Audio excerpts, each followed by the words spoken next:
Good evening, Jerry B, the Casual Comic Guy here, and I am with a couple different people today. Well, just one, but we got my buddy Nick Kix and Comix over here. What's up, everybody? Night, Nick. We got Rob, Stax of Comics. Howdy there, comic friends and fiends. We got Lee trying to stay awake over there. How you doing, Lee? I'm doing great. What do you mean trying to stay awake? First appearance of Whack Comics on the channel, so. And of course, we have our man of the hour. We have Darren Cross, and he's here to talk about his Kickstarter campaign and his self-created character, Killeroo. Rufus is a great character. We'll get into that. But first, Darren, why don't you give everyone a quick introduction of yourself and a little bit about what's going on with you. Okay. Cheers. Thanks for having me. Obviously, my name is Darren Cross. I created Killeroo in 1995 and have kind of been making comics with him ever since. And the latest one is the first time I've shown the future of the character. It takes place in 2050 and it's called Old Man Rufus. And it's kind of a Mad Max cyberpunk sort of post-nuclear apocalypse look at Australia and how that character fits into that world. Nice. Oh, hello, Chop. Hello, Chop. Now, like you said, you created this character in 1995. What's it feel like to have this kind of longevity with this character that you've been creating for almost 30 years? I guess it's just stubborn, really. I haven't let him go. I just really enjoy collaborating with other artists and writers and so forth. He's just kind of become a little bit iconic, just in such a uniquely Australian character, obviously being a kangaroo. But it's nice to get the occasional acknowledgement, and I guess it's kind of cool that when someone, particularly in Australia, obviously says the word Killeroo, most people that buy comics will have heard of him at least. Well, that'll spread over here now, hopefully. Hopefully, it was the first I heard of him, and I read the origin story about 3 nights ago. Really enjoyed it, and I noticed a couple themes that were going in the origin story.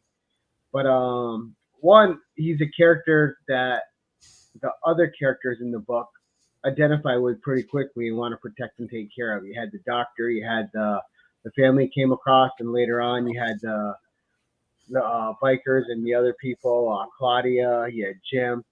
So it's great that all these other characters have an openness to them. Yeah. But he's not your Punisher type character. He's got a softer shell on the inside, although he's got that hard edge. Yeah. And so that gives him a bit more humanity than, say, Frank Castle. But that first story, when you're going through it, and one of the things that stood out to me, especially, was at one panel when he re-scarred himself, and he says that the scars define him. Seems like there was more to it than that, like his emotional scars as well as his outward scars help define what he's become through his evolution. Yeah, he's a pretty, as you mentioned, he's a mentally scarred character. He's basically, he has abandonment issues. So he was first rejected by the military installation that created him. So then they went away, and then he's taken in by a family, and then they get wiped out. So it's sort of like everyone, there's other characters, I suppose, in comics where everyone who knows them tends to die or tends to something bad happens to. So that you can't help but have some kind of reaction to that. And yeah, the self-scarring kind of indicates that.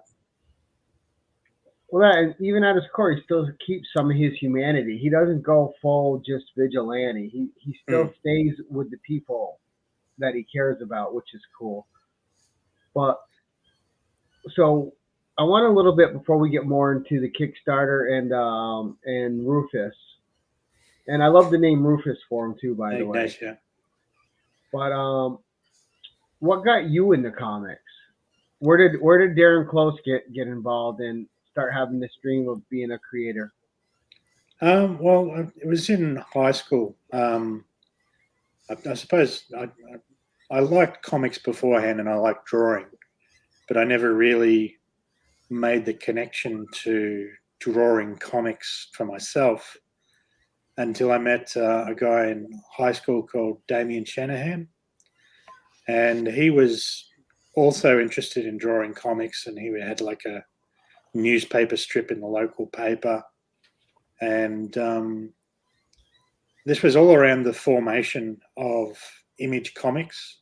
So there was a real sort of stratospheric effect when that happened, with so many people going, they thought, oh, well, the only job I can possibly have in comics is working for Marvel or DC. But the Image guys kind of showed, and, obviously Eastman and Laird and others before them, but right, you could make your own comics, and that was cool. So he formed a collective of other artists that he met at conventions and started publishing anthology books of their work.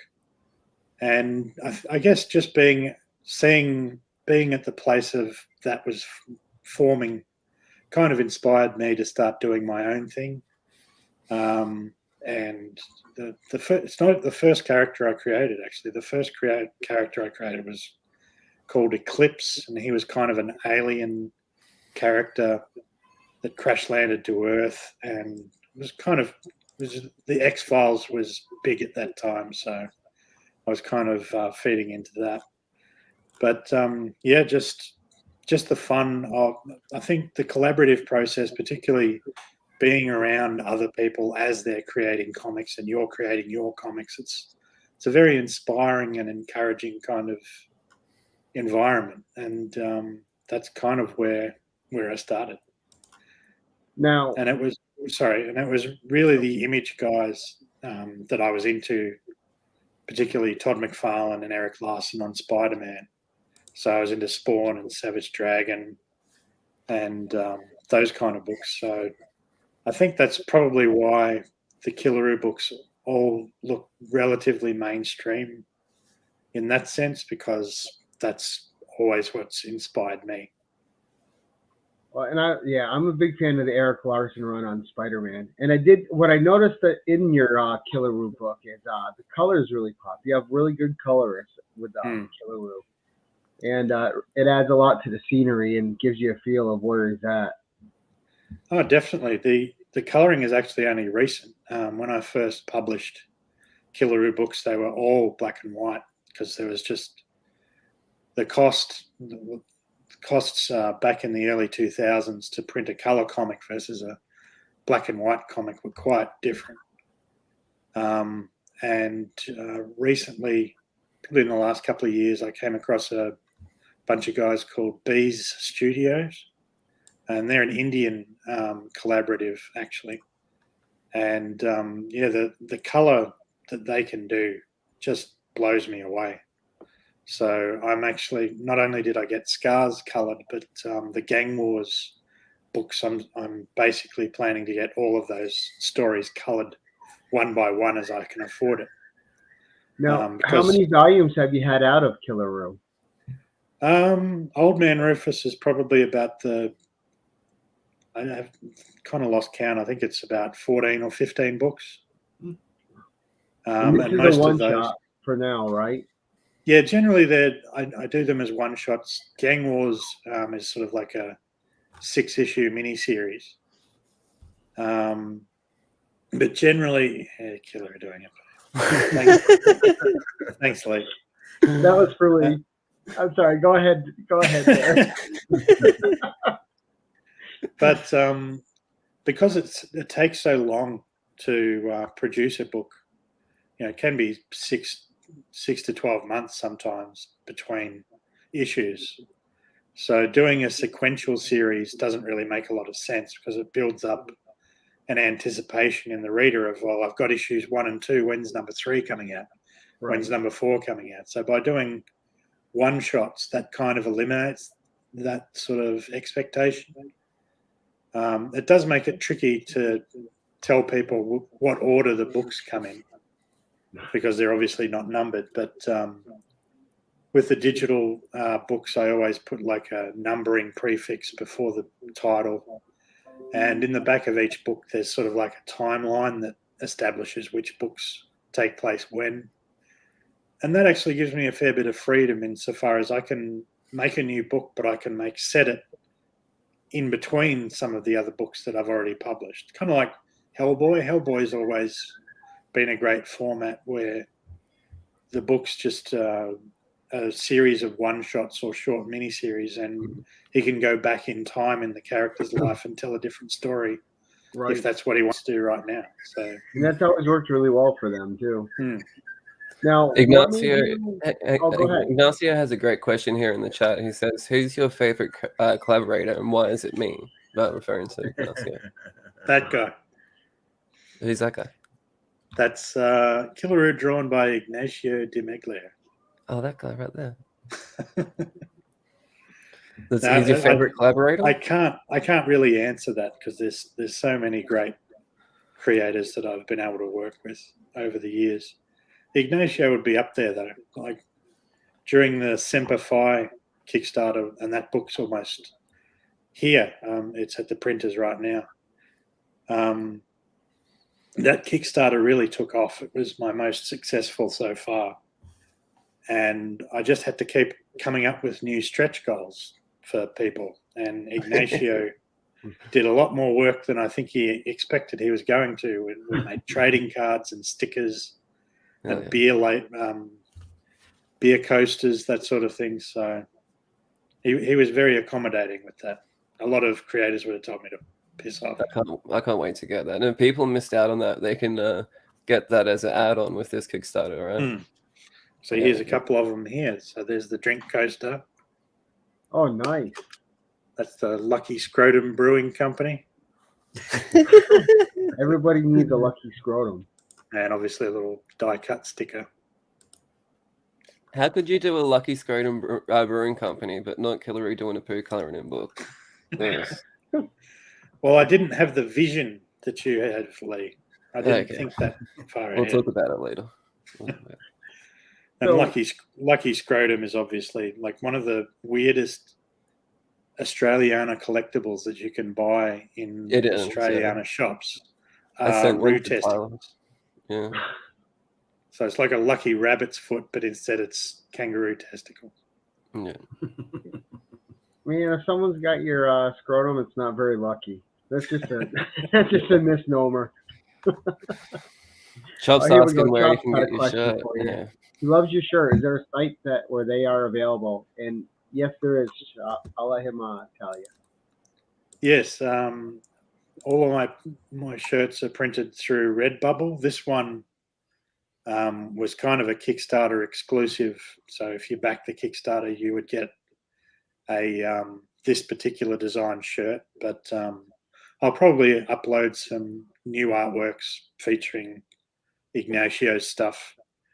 So I'm not sure how. If you just type in Killeroo into Redbubble, it'll bring up the page.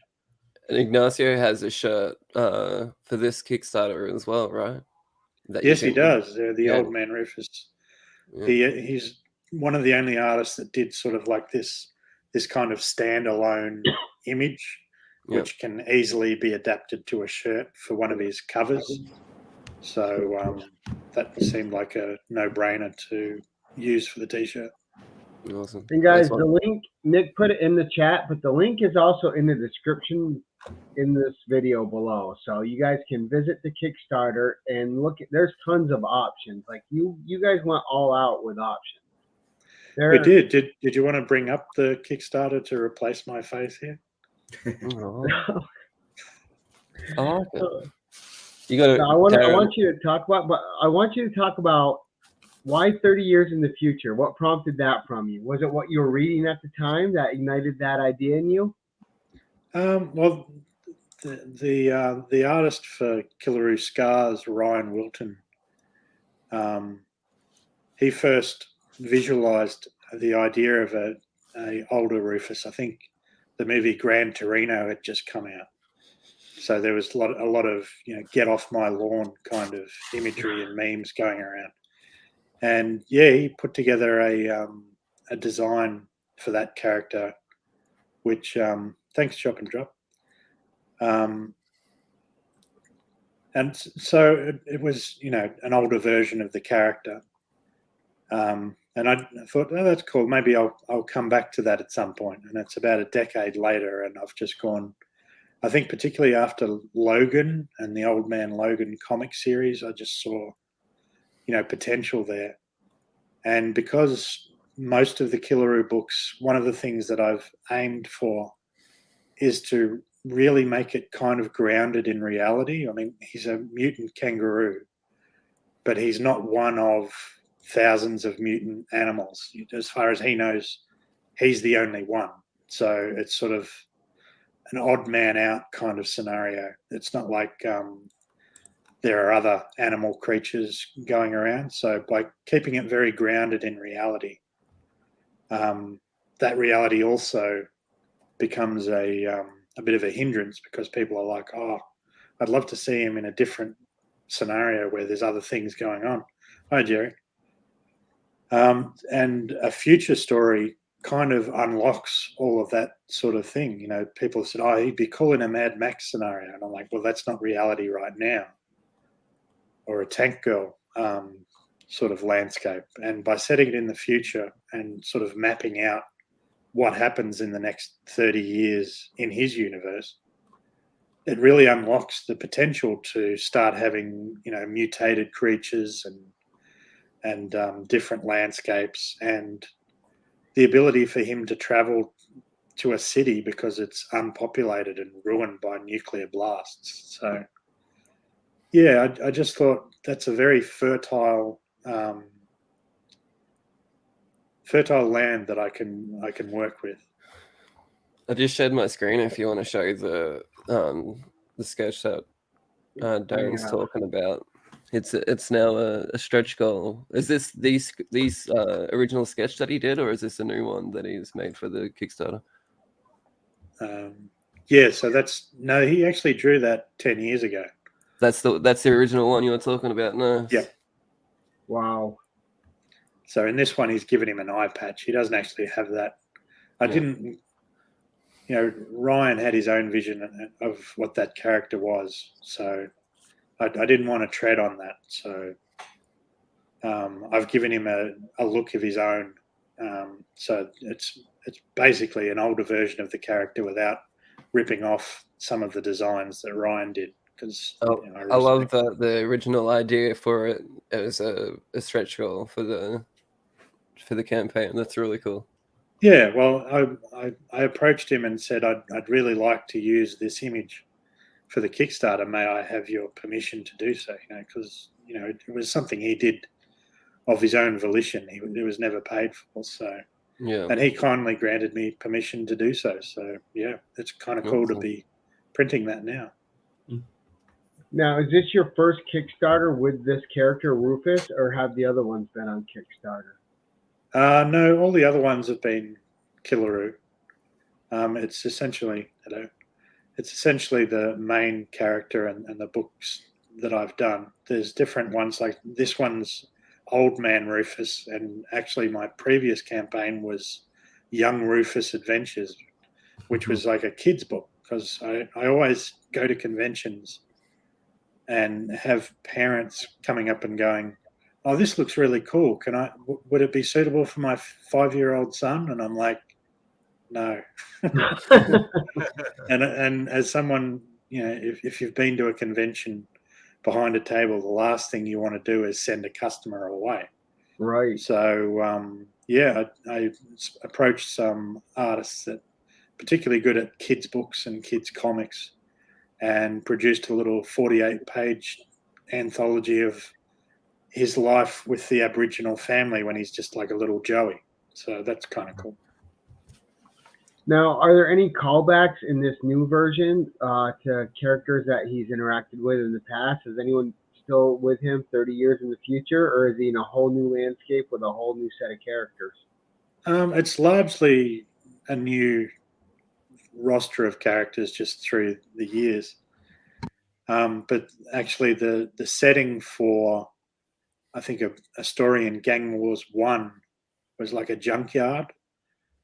And we're going to revisit that particular location. So it'll have changed a bit over 30 to 50 years. But so I guess the answer is yes, in a way. Right. Now, with the decision to go to Kickstarter, was that something that was inspired a lot from like COVID, when you saw a lot of independents going to Kickstarter to get their funding and getting backed really well? Because it seems like Kickstarter and Indiegogo, they've really been strong sites for independent creators to go and get their projects made. Yeah, I resisted crowdfunding for quite a while. Not for any other reason other than, I was just making my own books and selling to retailers and so forth and financing them myself. But a lot of friends had quite a bit of success with it. And I thought, well, I'll dip my toe in the water and see how it goes. And that was around about this time last year. It might have been 2 years ago. So the first book was like a crossover with the Four Horsemen, which is another title by a different local creator. And that went great guns. That Kickstarter went so well. I ended up, through my inexperience, I had so many stretch goals and extra bits and goodies that I ended up losing money because I'd made like enamel pins and prints and stickers and trading cards, trying to keep everyone coming back to the Kickstarter and backing it. And yeah, if you do too much of that, it really starts eating into your profit margin, I learned. So I've done a few since then, and I do a lot of stretch goals and so forth, but minimizing it a bit so that I'm not losing money when I do it. Nice. Now, you got a cool video too. Now, who made your video on the Kickstarter page? Stephen Koch, if you wanted to run it. Stephen Koch, a friend of mine in Sydney, put that together for me. You did a great job. Yeah, came up really well. Now, when you were designing this character in 1995 or 1990, is he completely your creation, or did any buddies or anyone in the business help you design exactly what Rufus was going to be? No, it was pretty much my creation.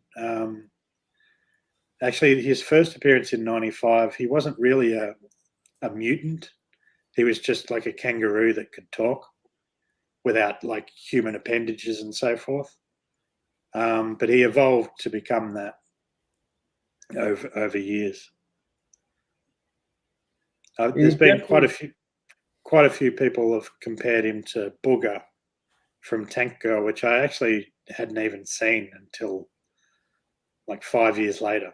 So it's a coincidence. It's a handy coincidence that there's two kangaroo characters like that. But if you've read Tank Girl and you've read Killeroo, I think you'll see they're quite different characters. Nice. Now, have you always had the character just based like with Australian sales? Is this the first time you're branching out globally with the character?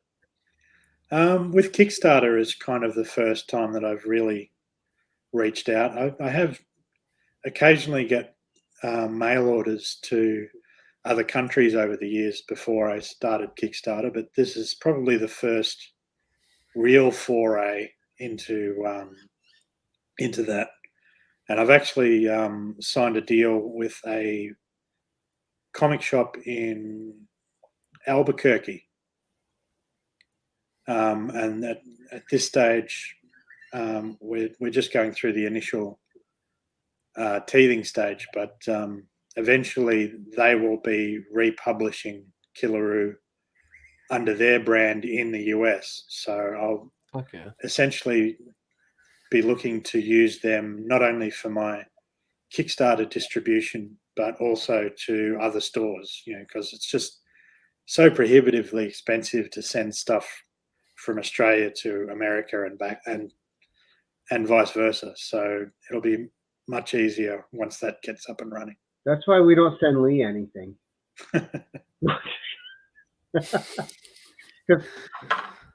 He'll burn it. He'll burn it if we send it to him anyway. No. Yeah, probably.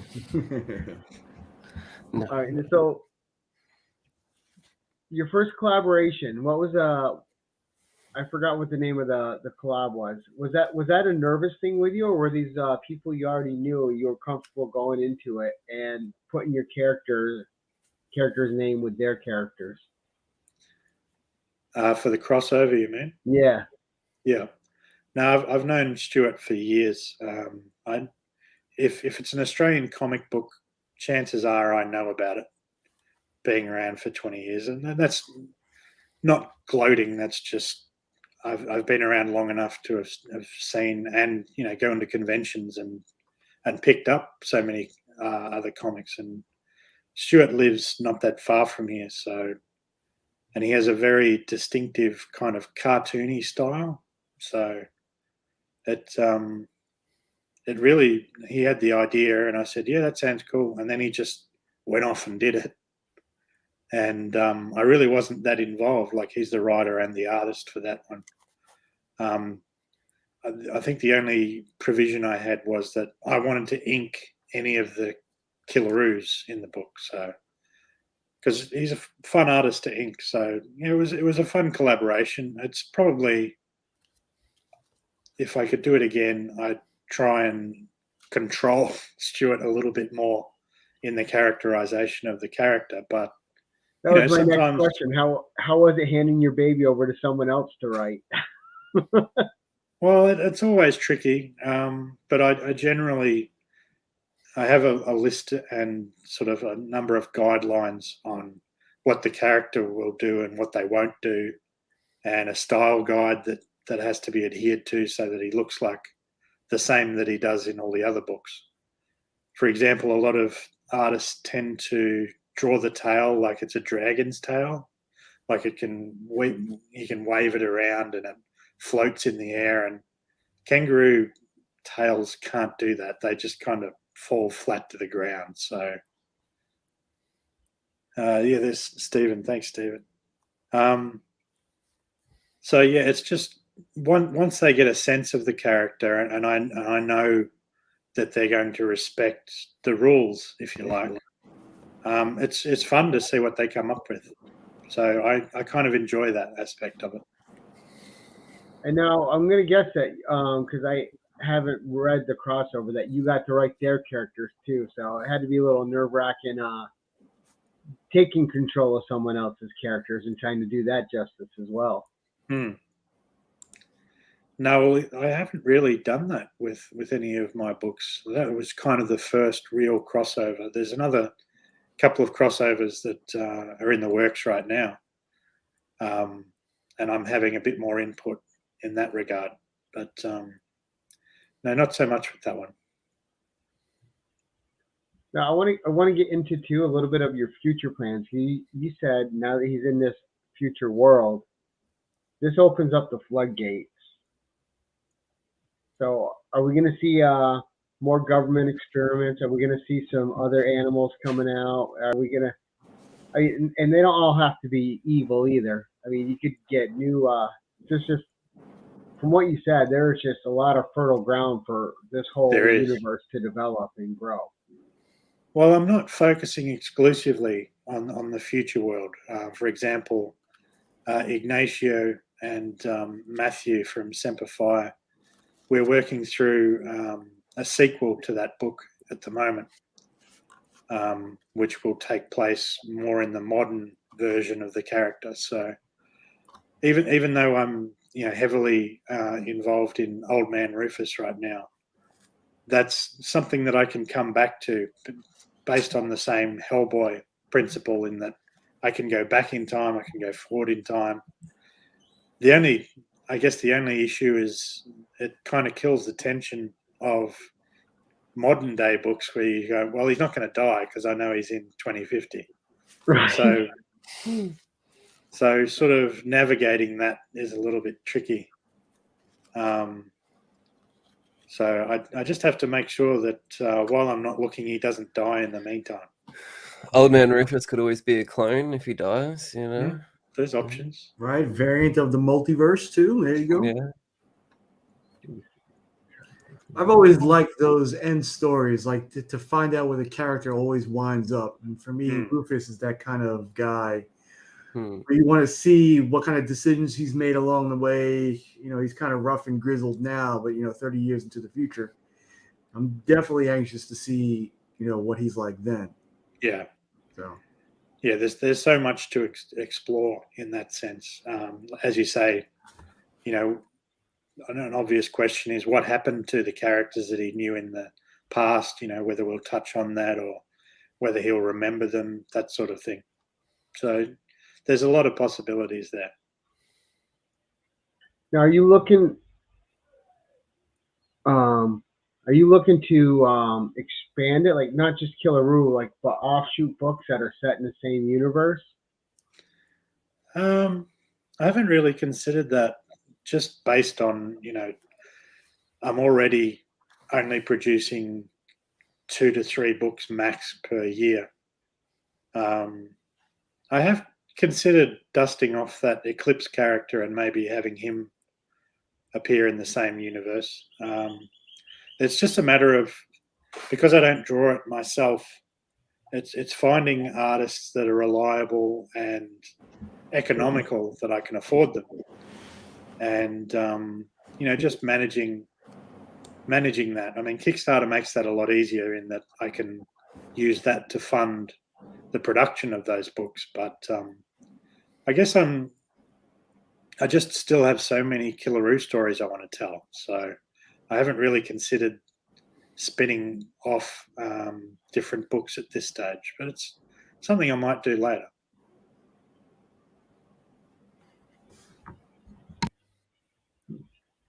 There was something with the character design. Now I want to go back to the first story because I got it in my head with that. There's a brutality with the softness of the character.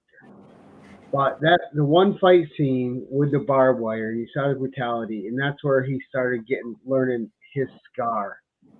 And I like that. And this future story,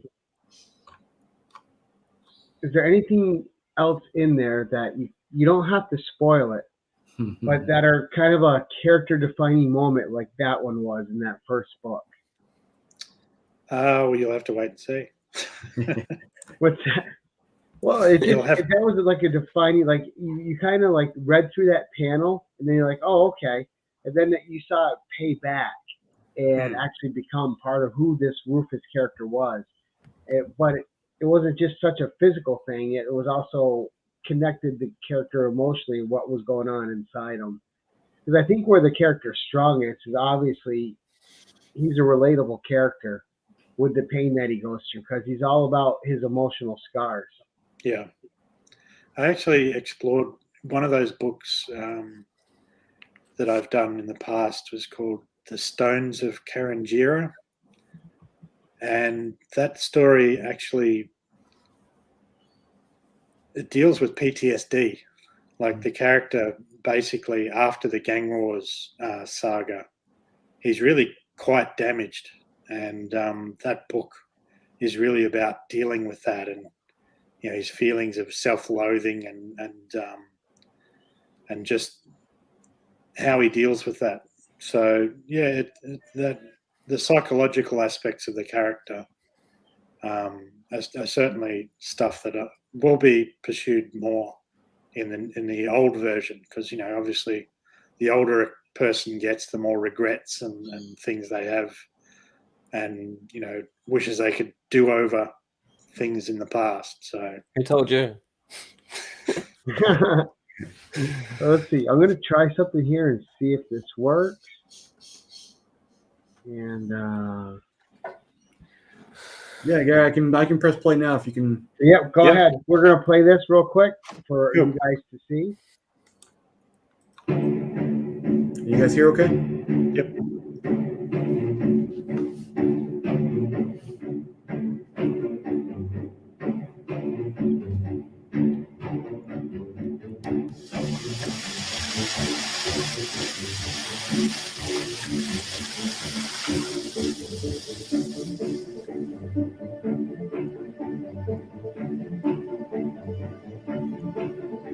Hi, I'm Ryan Vella. I'm the artist on Old Man Rufus. With this book, I'm working a lot more closely with the writer Darren than I normally would. More lead-up work than I've ever done before. Lots of sketches, character and vehicle designs. Using a lot more reference. Way more, actually. Another huge aspect of the project is that it'll be in color. So I'm taking that into account when I'm inking it, leaving a bit more room for the colors to move, but still keeping the same level of detail that I normally do.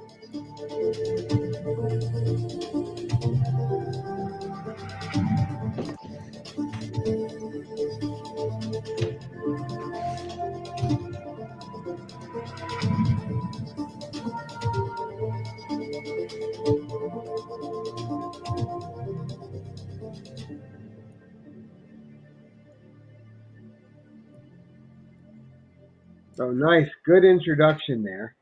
Yeah, Stephen did a great job on that. And I actually really have one of the pieces that's shown in that. I've got the original art here. This is sort of my inks over Ryan's pencils. Wow. Yeah, I'm glad you showed that because I was wondering what that was over your left shoulder, and I was like, all right. Yeah. Now, you're an artist as well as a writer, so which do you prefer? Is it just whatever you're in a creative mood for at the time? I think probably my favorite aspect of making comics is probably inking. I find that a very therapeutic exercise, and I enjoy. It's like all the hard work has been done by the penciler generally, so I can really go in and embellish and just add a bit of flair and some depth. So it's a fun part of. It's probably the most enjoyable part of comics that I have.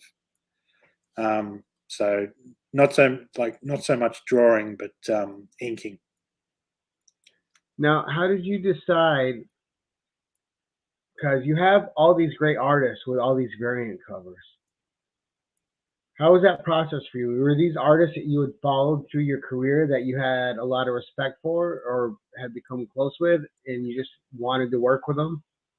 Yeah, generally, I'm always in touch with a lot of local creators, and there's some that I've been chasing quite some time to get a Killeroo piece out of.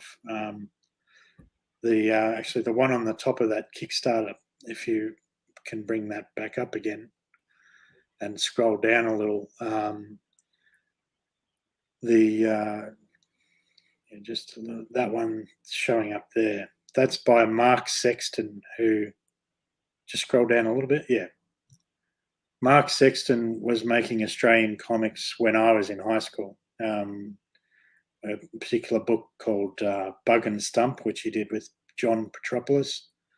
Very fun Aussie book. And that was one of the other things that got me into comics. It was not just, being at school with someone who was also making their comics, but going to the newsagent and picking up local books off the racks. And Mark Sexton has since gone on to become the storyboard artist for Black Panther, Mad Max Fury Road, I think Thor, Love and Thunder. Like, he's very in demand for his storyboard work. So he's a good example of where comics can take you, because so much of it is similar to storyboards on a film, and that's what he's done. So getting a cover like that out of Mark was a big thrill, particularly given his Mad Max credentials, because the future world of Old Man Rufus does look a lot like Mad Max. And Rufus definitely has that lived in, had a hard life look to him in there. He looks rugged. He looks rough. Yeah.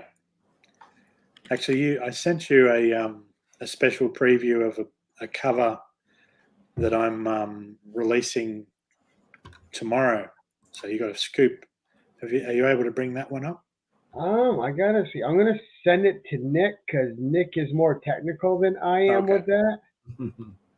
Let's see. I thought it was something you were gonna. I didn't even upload. I thought it was something you were gonna show that you had on hand. I can probably do that myself. I think I've got access to that. Just give me a moment. Let's see. Nick, I'm sending this to our chat, our usual suspects chat.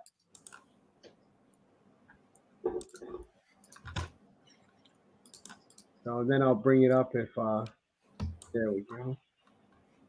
Okay. So can you see that screen? Oh, there you go. So yeah, this is a cover by Erwin J. Erosa, who does a lot of covers for Kickstarter projects, and has that fantastic kind of a Western style to his art. So I was pretty thrilled to get this through. In particular, this Old Man Rufus, I don't know if you're able to zoom in at all, just on the face. Let's see what I can do. Because you really get a sense of just how old and weathered this character is. Well, and the colors really pop on this too. Like the colors keep getting me on the Rufus books. The colors really help define the world he's in. Yeah. Kind of reminds me a little bit too of Simon Bisley. Yeah, there's a little bit of that.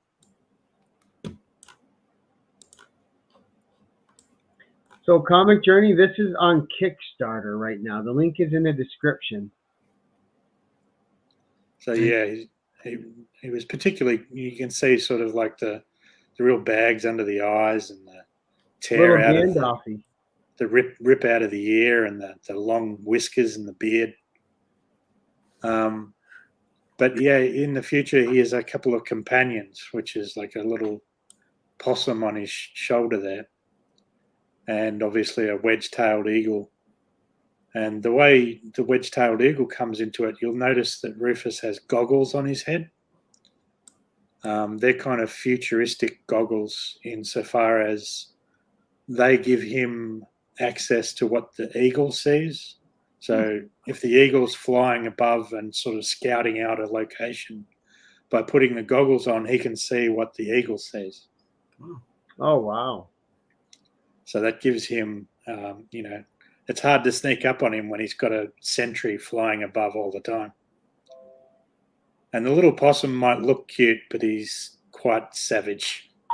That's where sort of the mutant aspect of sort of the radiation comes into play. So, was that the same creature we saw in the video preview? I think so, yeah. So it's like a North American possum. Mean as. Well, he's a callback to the very first Killeroo strip I did back in 1995, and he had a little savage companion called Psycho Possum. So it was like Killeroo and Psycho Possum. So he's not called that. He is called Psycho in this, but it's not Psycho Possum. So I thought that was self-explanatory. But yeah, that's a new cover that I've unlocked for tomorrow's campaign release.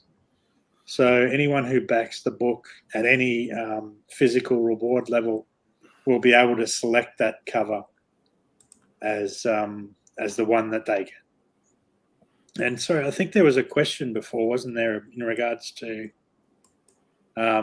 distribution in the comments? Yeah. Comic Journey had asked about. He hadn't Right seen here. it in his local store and was wondering about distribution. Yeah, I'm guessing his local store is in the States somewhere. Yes, it That is is. correct.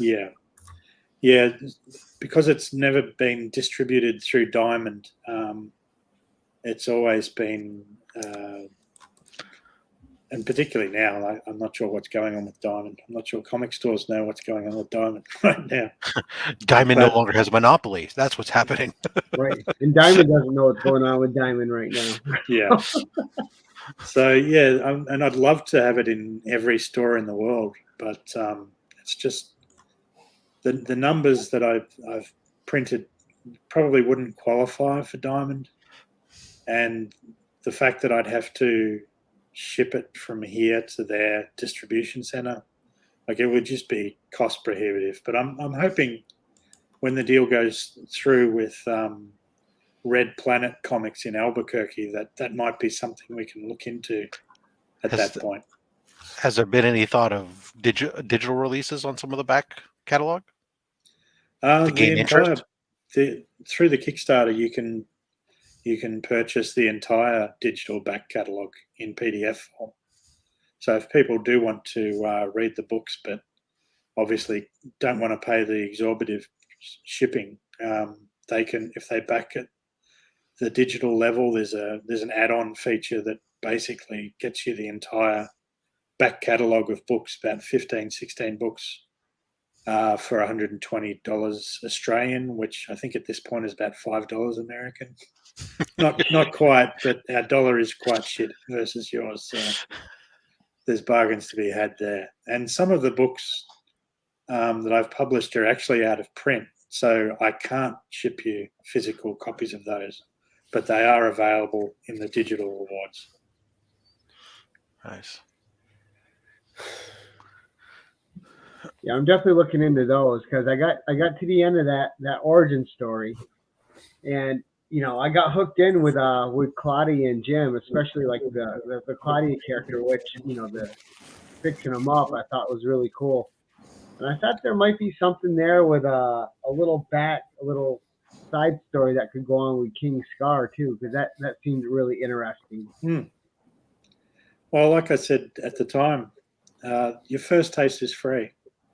Right. And then I hit you up for the rest. Have you got plans on the next Kickstarter you're going to do? I have loose plans. Like I said, Ignacio, Matthew, and I are discussing and plotting out the sequel to Semper Fi. I've been hearing rumors about a color-in book of sorts. I don't really know what you're talking about, Lee. He's not going to leave it alone, Darren. So I'll just talk over that, and we can just forget what he just said there. But I'm also looking at some trade paperbacks. I haven't actually collected any of the Killeroo stories. Oh yeah, like I was going to say I'm most excited for the trade paperbacks. So I'm keen to get all those. Yeah. But yeah, that's one of the reasons why I've been going through and getting the Gang War stories coloured, because there's still a fair amount of hesitation with a lot of comic customers of, I don't like the black and white. If it's in colour, I'll buy it. But if it's not, that's kind of the deal. So there's, the rewards, the digital rewards, and I think that's that. Yeah, so you can back this book at the pledge level, and the add-on features, which is probably the next page, that's where you can grab the whole back catalogue, or there is a full Killeroo collection below where I will ship you every cover of Old Man Rufus and also every printed book I have from the whole back catalogue. So. And if you're feeling particularly saucy, you can get drawn into one of the comics. Yeah. Yeah, there's there's an option there of being drawn into the book, and it's not going to be just a sort of a one panel appearance. The characters that will be drawn in will be part of a group that will be over several pages. So it's not just a blink and you'll miss it appearance. Yep. Here is the one you were speaking about, the entire collection. Yep. $350, about $250 US. So that gets you the entire Killeroo back catalogue, plus every cover from Old Man Rufus, which is about, I think we're up to cover H at this point. So it's not a small amount of books. So you certainly get your Old Man Rufuses. Now, did you plan on that many covers when you started? I didn't. I had about 4 when I first started. There was always the wraparound cover was always going to be like a deluxe edition of the book, because it played so well to a wraparound, which is that feature image at the top. I'm trying to find the covers again. And again, a great image. And is that the one? Scroll down a bit further, and you'll Lockhart? find the other covers. Sorry. That image, is that the one by Alistair Lockhart? That's right. Yeah. Okay. Yeah, I mean, it seems like you're surrounded by talent with this project too, which is really awesome. I am very, very fortunate in that sense, because there really is an enormous amount of talent in Australia and obviously overseas with Ignacio and Irwin. So I'm spoilt for choice, and the reason why there's so many covers is I just kept getting so many great pieces come through, and I'm like, that has to be a cover. And I'm not someone who expects the average customer to want to buy every single cover. It's just a case of, well, pick which one's your favorite. Or and then I want to give you credit too for not doing an ASM 300 homage. Thank you. I did that in the last one. It wasn't ASM 300. And no Spider-Man 1 homage. Right? Yes, that's right. That's right. Comic Johnny wants to know, how did you come up with the name Rufus? I think I just always, I mean, it's a pretty clear connection to Rufus, obviously. So I think at first it was a joke, but then I just thought, I just don't like characters in the story to be calling him Killeroo. Killeroo is kind of the legend, like what people who don't know him would call him by, is like, oh, he's some enormous Killeroo, and it sort of rolls off the tongue. But for people, I wanted a separate name that his friends would call him, if you like. And I think in Scars, he's named by the elder in that, because Rufus is actually trying to spell out where he came from, which was I think rural. I'm trying to remember what it was myself, but it was the acronym was RFS or RSF, and he misspells it by drawing it in the dirt. And the elder actually just says, "Oh, so you're named Rufus," and it sort of goes from there. Now, too, you always planned on him being able to talk at some point, right? Because he didn't talk at first, but he understood. Yeah, the idea was, because he's genetically engineered in a lab, he's obviously has higher intelligence and greater strength and all of those sort of things, but obviously increased brain capacity. So being around humans, he's going to start, like most animals, they'll speak and they'll respond to verbal language. So the idea that he would slowly start pick to up speak. our bad habits. Yeah, and because he's never been to English class, it's a very broken language. And there's also, because he's spent so much time in an Aboriginal settlement, a lot of his words are actually Aboriginal. So it's kind of a broken English / Aboriginal dialect that he has, and it's that's also a fun aspect of the character because it keeps him to a kind of monotone. You know, he has to think about what words he's going to use, and that kind of comes off as not brilliant. You know, I mean, that's something I can explore with the old man Rufus version of the character because obviously he's been around humans for another 30 years, so his language gradually improves the older he gets. Nice. And I like the whole dust coat and everything. Just like you said, it definitely has an old Western feel. But for those who are going to go over to the Kickstarter, the levels are many. You probably have one of the best looking Kickstarter pages I've seen because it's very, very involved and very detailed. And hey Gary, yeah, I didn't want to interrupt, but this guy had just sent me a DM in Instagram. He's very angry with Darren. He oh yeah, he stole the likeness for Killeroo from him. Well, that's actually not far from the truth. Actually, I actually know that kangaroo's name is Roger. Sadly he's no longer with us, but there's a wildlife sanctuary in Alice Springs that just houses kangaroos, and it's all fenced off. So, you know, it's a safe habitat. They can't go on the road. They can't, you know, get hunted by dingoes or, you know, shot by hunters, that sort of things.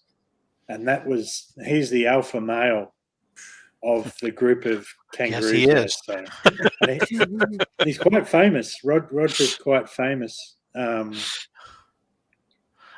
because I think several BBC documentaries have gone to that place and just shown the guy who runs it's called Brolga, and he raises injured wildlife, so injured kangaroos. So if a mother gets hit by a truck and there's a joey in the pouch, they take it to him and he rehabilitates it and releases it into his sanctuary. So he puts it on steroids.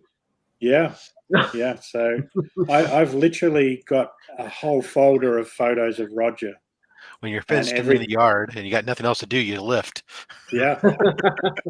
So every time I draw him, I'm generally looking, because kangaroos I might have drawn him for 20, 25 years, but they don't get any easier to draw. So I very often use photo reference and send photo reference to my artists, and generally Roger is among those. Nice. Now, how do you and Ignacio know each other?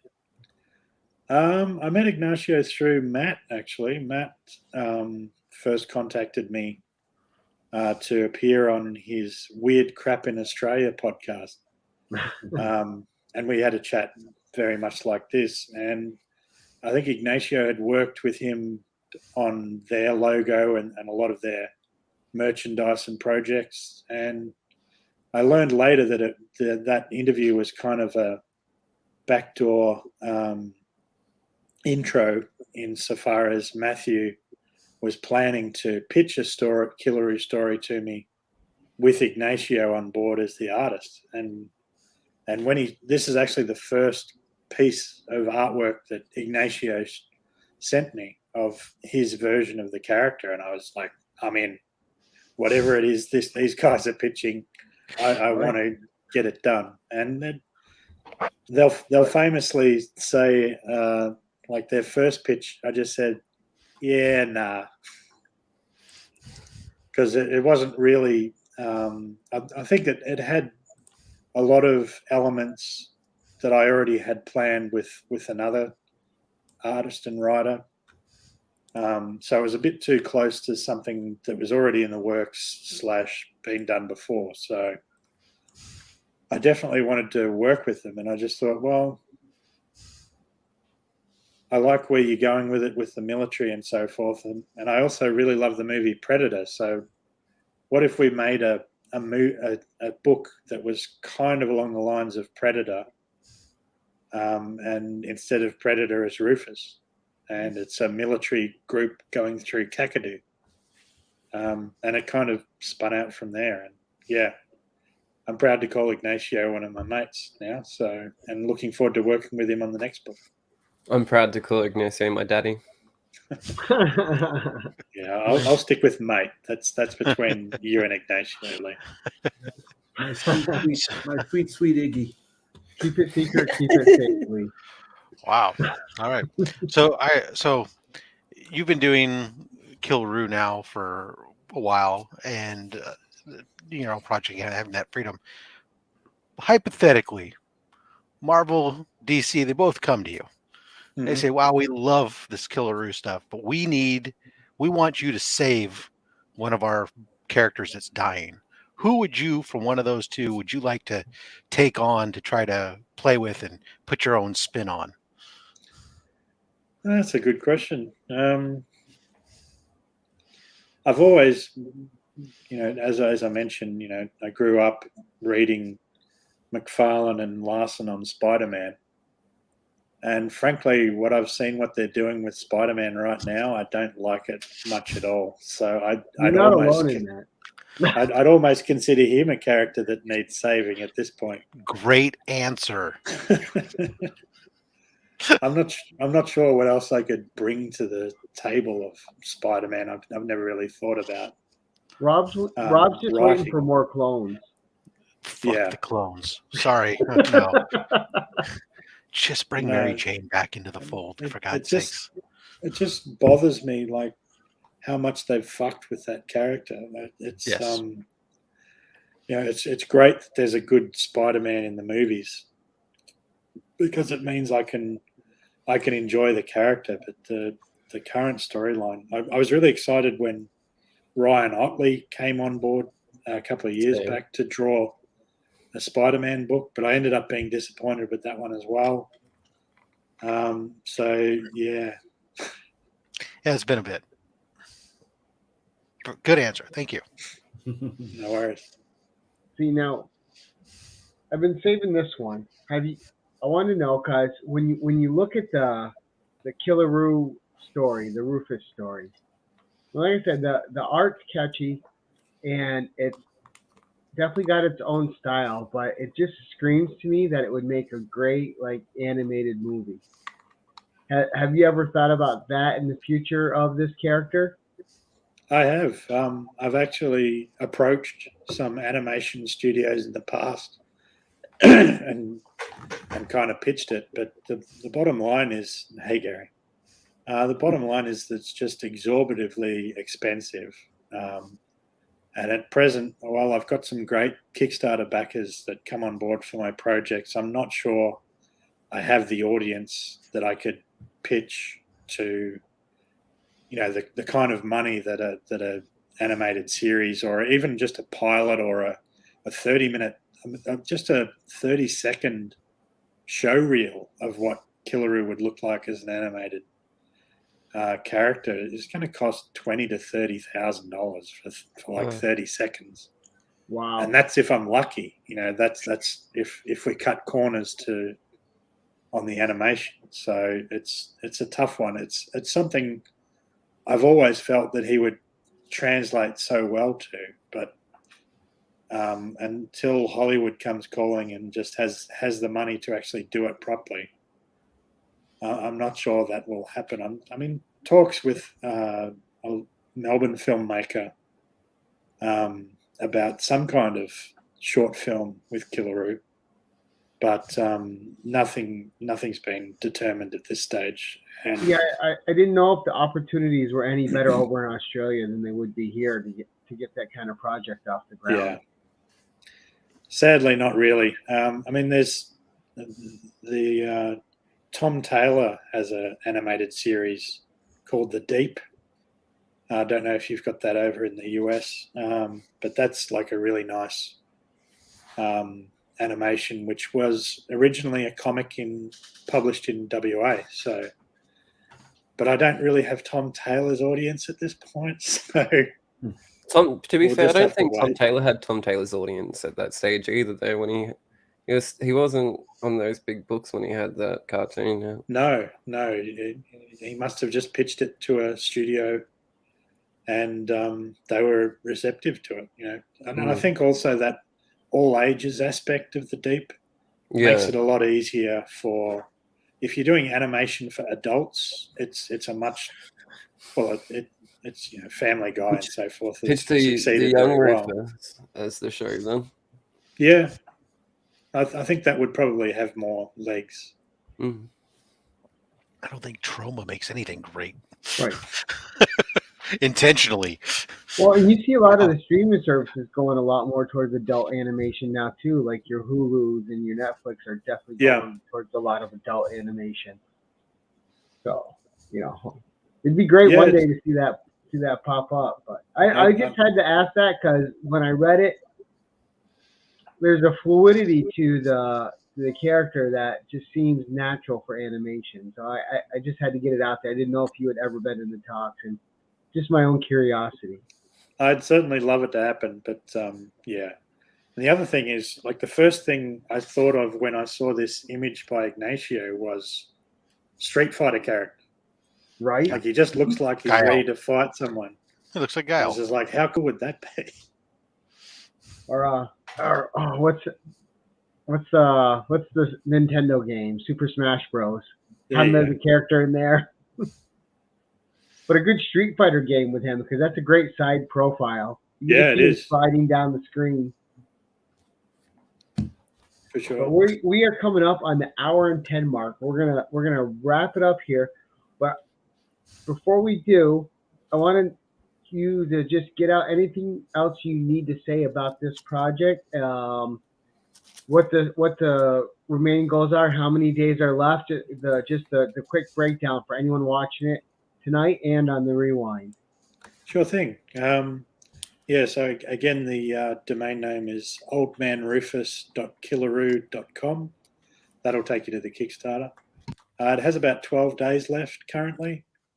We're about that's a quarter of the way towards the next stretch goal, which is that Old Man and Rufus print you showed before by Ryan Wilton with the eye patch.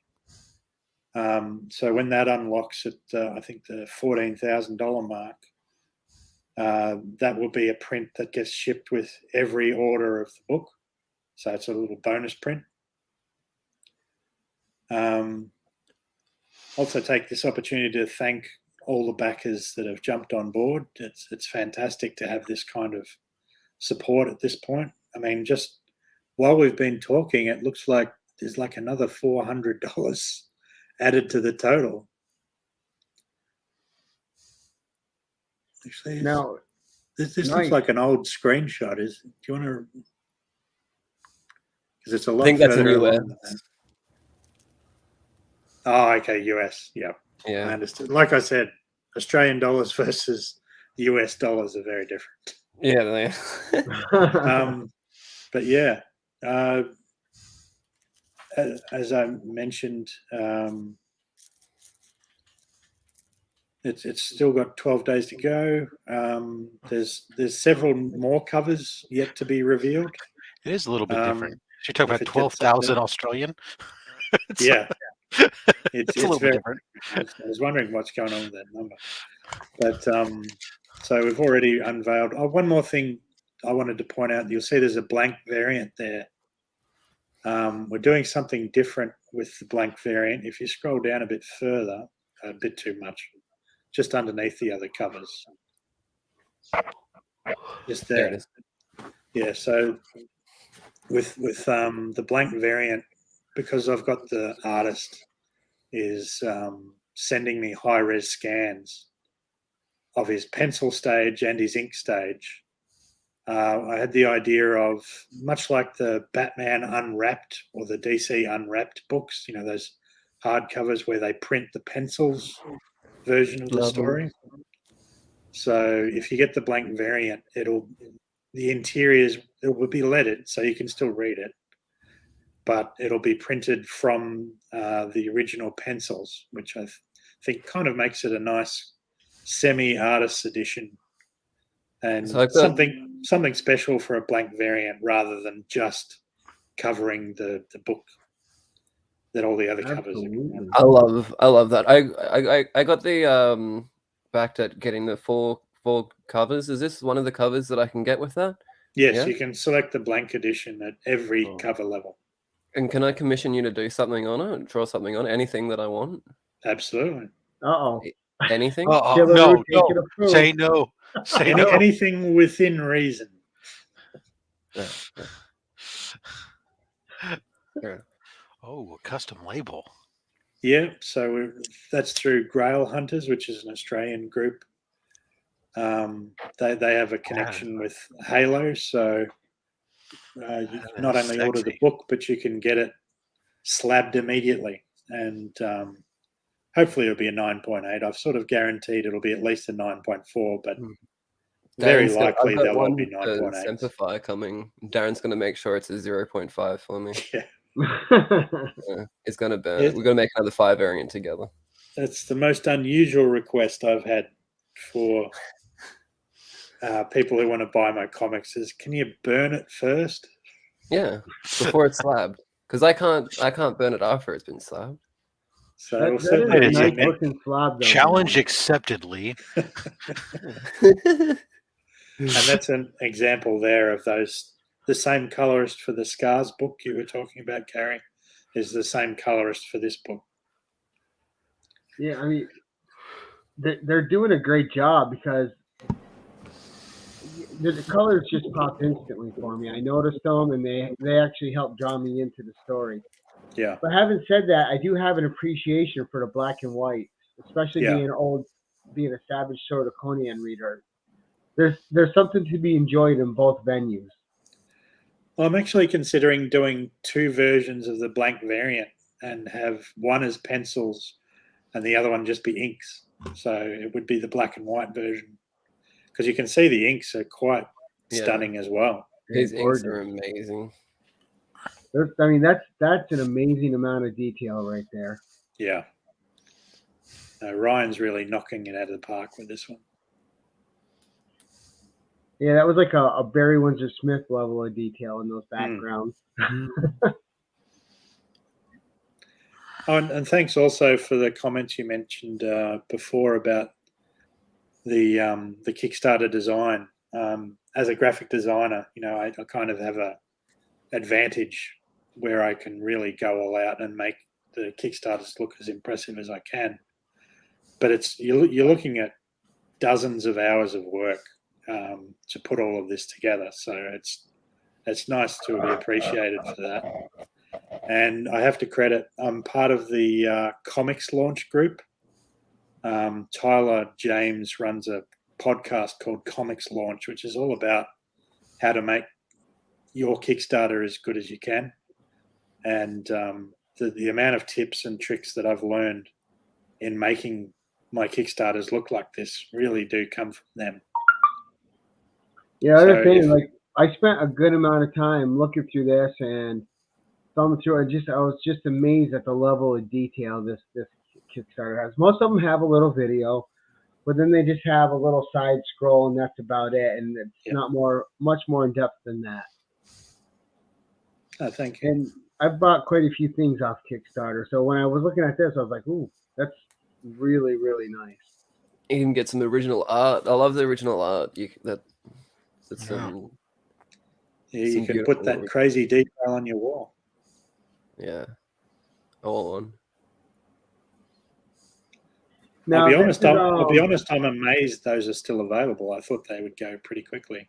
That's Ryan Bella's art, right? Yeah. Okay. Just so I want to make sure we credit the right person when we're looking at the art. That way they get their credit. Yeah, and I really dig those minimal trade dress versions also. Who's the guy that took the cameo picture with the saucy little smile? That's one of Ryan's friends. And I did ask him, do you have a photo of him with a shirt on? And he's like, no. He's kind of got the Joey Tribbiani, how you doing look on him. But he just said you should be lucky he's wearing pants in that photo. Or that we can't see. Oh man, And that's awesome. almost Tyler level. Really, yeah. And see, and Nick's been scrolling for a while. Like this, We're still 75% of the way there. Almost 75%. now, did you had no idea it was going to grow this big of a Kickstarter page, right? With all the, or did you kind of have an inkling?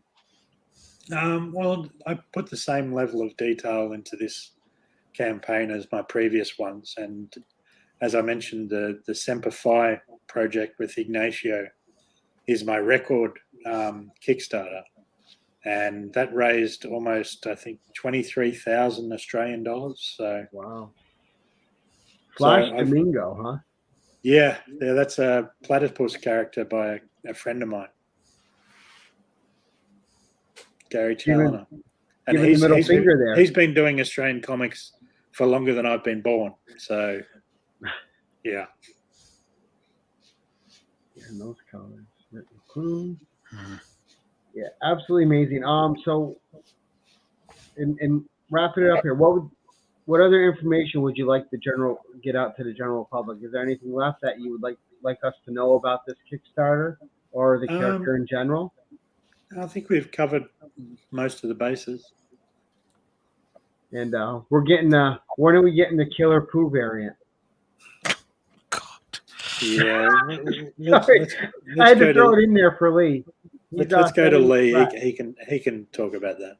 No. All right. So Darren's given me the opportunity to talk about this, so thank you, Darren. Hashtag Killeroo doing a poo Kickstarter 2022. Get it trending. Let Darren know this is something that we want. Okay, I reckon we could do this as a community. We can do this. Thank you, Darren. Thank you for that opportunity. You gotta do a little bit of trolling, Darren. Lee, there was a couple of online drawing videos a couple of weeks ago, and Lee would just come in and comment and requested pretty much everyone drawing him is like, can you draw him doing a poo? And a lot of them accommodated him. Yeah, they were great drawings, though. A lot of them were. I'll go with you on that. My favorite was the young Rufus. Yeah, we don't need to bring up images of those. Just there's take a Lee's video on my channel if you want to go and see it. There you go. And learn more about it as well. But mainly going back Old Man Rufus on Kickstarter now. Now, does Old Man Rufus need help pooping, or has it gone away in his old age? Does he need a poop? Wow. Wait, hey Gary, great way to encourage future guests to come on the show. I choose not to answer that one. Hey, he knows Lee, so it's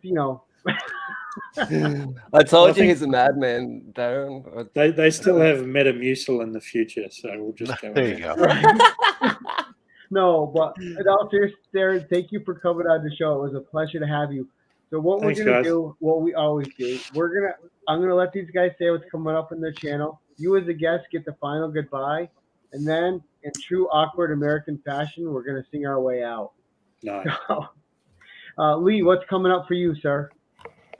We've got some videos coming out during the week. I'm sure of it. Go back, Killeroo, Old Man Rufus, and hashtag Killeroo doing a poo Kickstarter 2023. That's all I have to say. Nick? I have some John Romita Jr. goodness coming from CGC. I received my first one today. It was a beauty. Yeah, and then we're off to C2E2 next week. Nice. So stay tuned for some vlogs, some good stuff, and definitely some chicanery and hooligans. Is that correct? Okay, yeah. Something like that next week. Oh, this Saturday we have Slab Hub. Our guest is returning for his second appearance. Paul from Sector 2815 comes to show off some more of his impressive slab collection. Then Monday will be mail call as usual, featuring two amazing keys, Silver Age keys, no less. So Superman books. Yeah. And of course, I got my Savage Saturday coming up. I do have some slabs that have been out that are going to start arriving in stages. Really excited about the first batch coming back, so that should be here within a week or two. So probably no videos on that next week, but going to try to hit up a domino series for the Women of Power Wednesday show that I do here and there. But that's it, just the normal, my normal shout outs. We'll get some of those out, some new channels to spotlight. That's Where are you at on that quest to 1,000 there, Gary? Because I got this book here of your to give away, this Captain Marvel #1 that I got to give away when Gary gets to 1,000. So where are you at on that, Gary? I'm at 978 last time I checked. That is like in pooping distance. Right. I was close, and then Black Comic shouted me out, and I lost subs. Well, you knew the job was dangerous when you took it, Fred. Right. Oh, and I just 979. Beef it just subscribed. Thank you, Beef. Just got the notification. Phenomenal. But yeah, we're getting there. When that happens, guys, all these we're gonna have the usual suspects on a live show. It's gonna be Rob. It's gonna be Nick. It's gonna be Chip Gettler. It's gonna be Slotitup503, Smalltown Collectibles, the whole comic book mafia gang. All the usual suspects will be there. Lots of giveaways. You can still find out how to enter that contest. Go to my channel, check out the Grow Together Push to 1K challenge, and get your entries in, because there is a ton of prizes. You got Jerry the Jitterbug donating the prize. You got Metarog, Roger donating prizes. You have Night Tiger donating prizes. It's going to be a huge giveaway. But that's it, guys. I want to say thank you to everyone in the chat for joining us tonight and giving Darren a good audience to speak to. Darren, the floor is yours, sir. Okay. Cheers, guys. It's great to be on. As I said, just oldmanrufus.killeroo.com. Jump on board. As mentioned, not only is this book available to purchase there, but you can get all the back issues as well, either as a collection or individually as add-ons. And it'd be great to be sending you books very soon. Thanks, guys. All right, Thanks, and Daniel. as we always end this, we're going to hit our end broadcast, and we don't do outros. We just sing out. And here we go, guys. Thank you for joining us. Awkward ending. Awkward ending.